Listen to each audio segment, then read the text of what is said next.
Hey everybody, Nick Nack here, back again for another video. As you see on the title, I'm finally here to count down my top 10 games of 2018. And even if it might be way too late, it might be already March or April, better late than never, right? Now to give my brief thoughts on last year, 2018 was a year where I had trouble with in terms of playing new releases. Well, I did play enough in order to make a top 10. I didn't play enough because I was way too busy working on the backlog. With that being said, there's a ton of releases that will not be on this list, such as Monster Hunter World, Dragon Quest XI, and Spider-Man because of it. I also want to mention Time Spinner, The Spiral Scouts, and Ghosts of a Tale as some other titles I wish I could have played this year, but that's besides the point. So with that out of the way, let's begin talking about my favorites of 2018.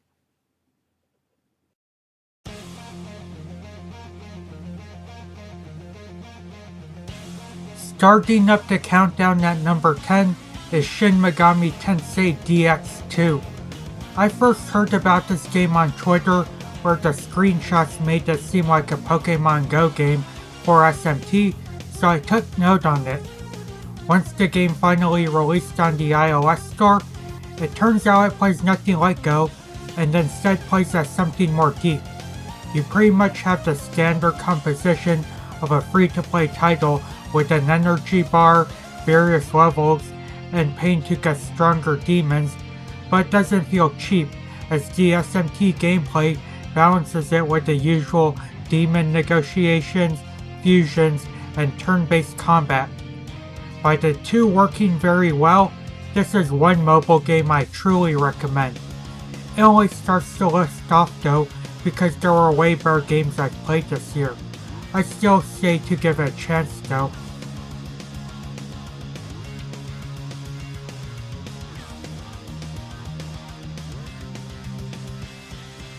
At number 9 is Far Cry 5. This is one game I was looking forward to a ton ever since I saw it at E3, and while it's only number 9, it was very enjoyable. It's pretty much standard Far Cry gameplay, with it being an open world action-adventure FPS and you exploring a giant world and having to liberate it from an evil group. Like even though a ton of people might be burnt out with how Ubisoft games are structured, this being no different, just exploring the world and being amazed at how big it was and how the gameplay is structured was just something both fun and relaxing for me. I personally enjoyed the aforementioned, and it also helps with traveling being very fast and easy in this game, with some missions and side quests being a bit charming and not too much of a hassle. Even though I praised it a lot, it's only number 9 however, because there were some bugs and glitches here and there, and some of the main story mission and characters were a bit meh. Still, however, with what I said about it, this is one game you need to get if you want something relaxing and heavy with the amount of time it will take to 100% it.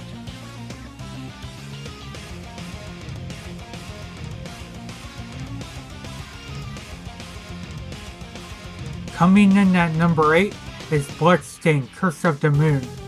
This was a title I was a bit hesitant in trying at first because the old school Castlevania games just intimidate me. But sooner or later I stopped being a punk bitch and gave this game a chance because Ritual of the Night is one of my most anticipated currently, and boy am I glad I did.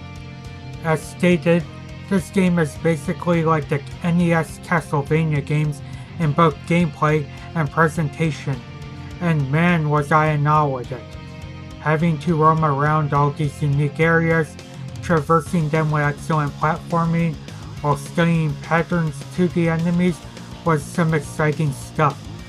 As for presentation, it aims to look and sound like an NES game, and just seeing the stages and character animations while superb chiptune tracks play in the background makes every minute of the game fun to go through. By being an old Castlevania game that works both well for fans and newcomers to the type of game, Bloodstained Curse of the Moon is well worth supporting. It's only at this spot, however, because I only played it once on easy, but still, check it out.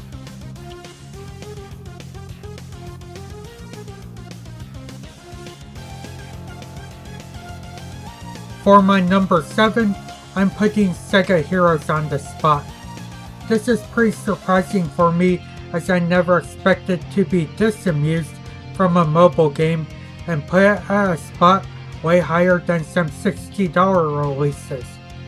For those that don't know what this is, it's basically one of those match 3 games where you assemble a team and fight waves of enemies after matching tiles. These types of games are common, but the characters are just so good. From the title, this game's roster consists of various Sega icons ranging from games including Sonic, Jet Set Radio, Phantasy Star, and so forth. Other than the roster, what makes it stand out for me is its modes and structure, because it does so much to prevent it from being a grindfest, and the way to unlocking characters is just about right.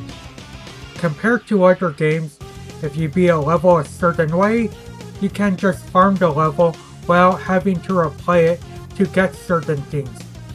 There's also special events every day to gain money and character improvements, which makes the gameplay much faster.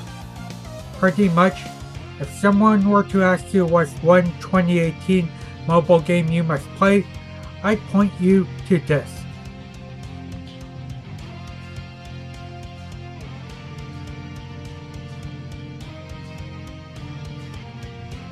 Number 6 is a tie between 2 games, and from that sentence, you probably know that I'm talking about the dual pack between Persona 3 Dancing in Moonlight and Persona 5 Dancing in Starlight.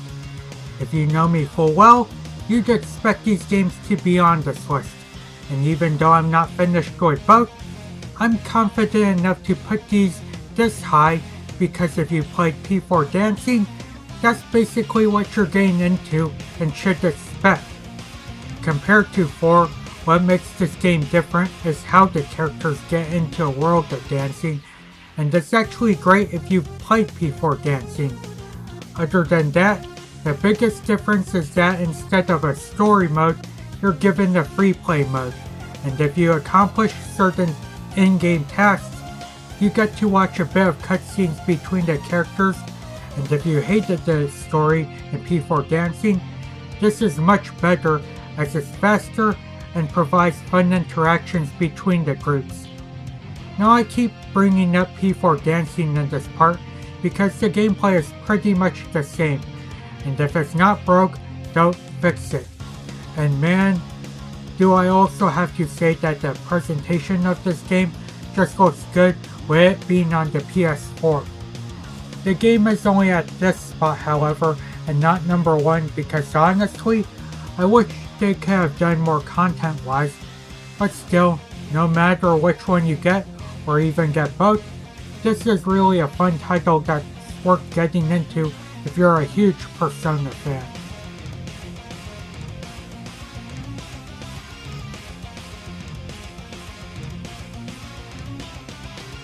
At number 5 is Soul Calibur 6. Ever since its reveal, I've been highly anticipating this numbered entry, and even though some of my wishes were not granted for this game, I can still say that this franchise is back and better than ever. Namco Bandai decided to give the games a soft reboot, as it now takes place around the times of the first and second games, and man was that an excellent decision, because I missed many characters. As for what they've done to improve the game, they've changed up the gameplay by adding new mechanics while also modifying the existing ones.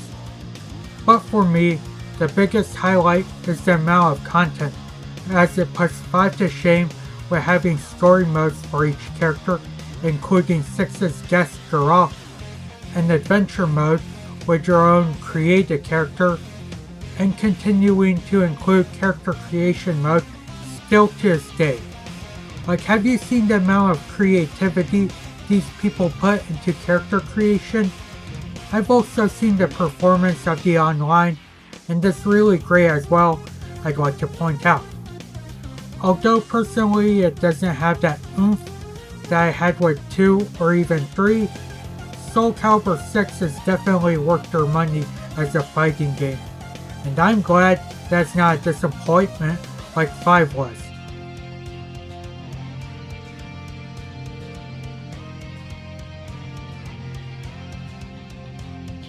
Number 4 goes to a game I was looking forward to the most that year, and that of course is Red Dead Redemption 2. Now just because it's at the spot does not mean it's a bad game, but honestly I don't think it deserves the very high scores, and I'll explain later. Getting into what makes this game good, it takes some stuff that worked in previous Rockstar games and improves on it a fair amount. The world is big with various activities you can do, and the presentation still looks amazing even with all the stuff happening. But probably my 2 favorite things about this game are the main characters and the realism of playing as Arthur. Despite doing bad things, Arthur's gang has so many characters that stand out, and when going through this game, I want to see how they overcome the odds. As for realism, I'm okay with how much of a life simulator this game is, with having to take care of the well-being for Arthur and his horse. I just find it impressive with them including it. Now of course when talking about Red Dead, one thing needed to be touched up upon is the gunplay, and it works well. But this is where I get to why the game isn't too amazing, because while it's good, the controls do feel a bit problematic, and when it comes to gunfights, I feel as there's not enough of it, because the majority of the game consists of traveling from one area to another via horses. With what I've said, I don't think this game is horrible as it's high up here.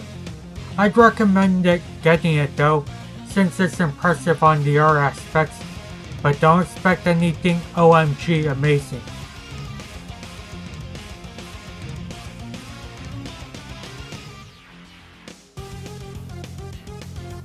Getting into my number 3 spot is Dead Cells. This was a game that caught me by surprise as I had no interest in it at first, but once I needed a tank game to put on the list, I rented it, and man is it taking me by surprise. Now unfortunately, as with most games, this is unfinished, but I've put a huge amount of time into it to know how it plays and what it's about. This is a roguelike Metroidvania where you play as some sort of creature exploring through various areas that change through each playthrough. As with most Metroidvania games, the plot isn't that deep because they tend to use all that time to improve on the game's presentation and gameplay, and Dead Cells is no exception. The music, from what I remember, has a dark timbre to it, and it complements the setting real well. As for graphics, they're unique as it looks like some sort of 16-bit style fused with cel shading, and I personally can't stop being in awe with it. But of course, what makes the game be something I keep going back to, even if I continue to die in it, is the gameplay. The combat plays like an Igarashi title that's more methodical and fast, while having a dodge roll feature that works so perfectly. In terms of other features, it has a great skill earning system, a decent currency structure, and the way it handles weapon collecting is great, with them varying in features and attacking type. There have been lots of indie games released this year, and if you were given the choice to buy one, I'd say get Dead Cells, because it has some superb gameplay to it, and is complemented with being just right in terms of hours taken to finish it.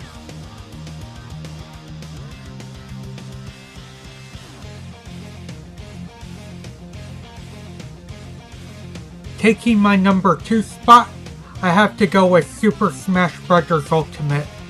If there is one word to best describe this game, it would be ambitious, because this is quite possibly the best entry in the series. Now the majority of people who play Nintendo games don't really need any introduction on what this game is about, because if you play one Smash Bros. Game, you know what to expect. This will probably sound ignorant of me, but apart from how they changed using final smashes, gameplay stays the same for most part. In terms of what makes it different, and the best though, is the amount of content they have packed into this game. For game modes, there are plenty, and they're great time sinks, be it classic mode, spirit collecting, or the new World of Light campaign. I also gotta add that they're well crafted with how they refer to certain aspects of the represented characters and franchises. But of course, the greatest part of this game has got to be the roster, stages, and the accompanying music to them. Over 60 characters, 100 plus stages, and 800 plus tracks from the first game to now make up the aforementioned. And surprisingly, I experienced no technical problems whatsoever from this. On top of this, you unlock them by putting time into a game, something fighting game developers need to do right now. Pretty much overall, Smash Ultimate is a game you can tell the developers devoted their work into.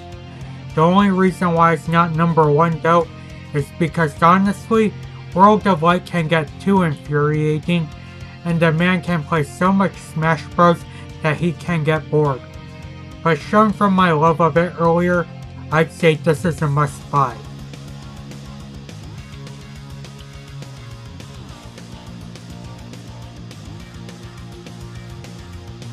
And finally, coming in at number 1 as my favorite game of 2018, I'm gonna have to go with the new God of War. I don't know about you, but if someone told me that my favorite game of last year was going to be the new God of War, I would say that they're crazy, because I honestly had no interest in this game whatsoever. And then I tried it, and new boy was this title surprising. This is an action-adventure game that's a sequel to God of War 3, if I'm not mistaken, that follows Kratos and his new son Atreus on the quest to spread the ashes of his dead second wife. If I were to keep it real, this game's story and even enemy design isn't that amazing. However, the folks at Sony Santa Monica make up for it with the rest of the game. As the characters are improved, the presentation is spectacular as usual, and the gameplay has changed for the better. When going through Kratos and Atreus' journey, I found the characters to be pretty likable, as Kratos became a mellow father who's trying to do what's best for his son, and Atreus was written pretty decently. Talking about presentation, the world is just great to look at, and that being a Norse-inspired world is very nice as it's something different.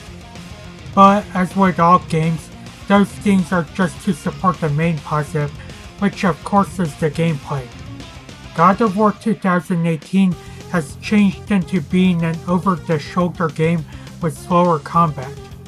I personally think it made it better, as playing it felt more of a challenge, as you can't just repeatedly hack your way through enemies.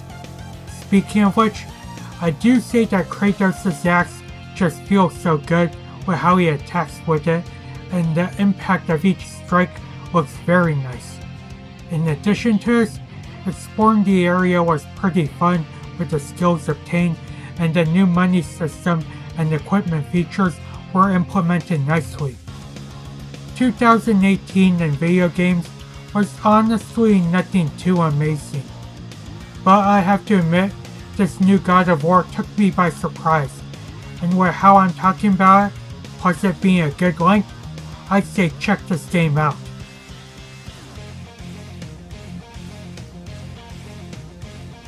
So those were my favorite games of 2018.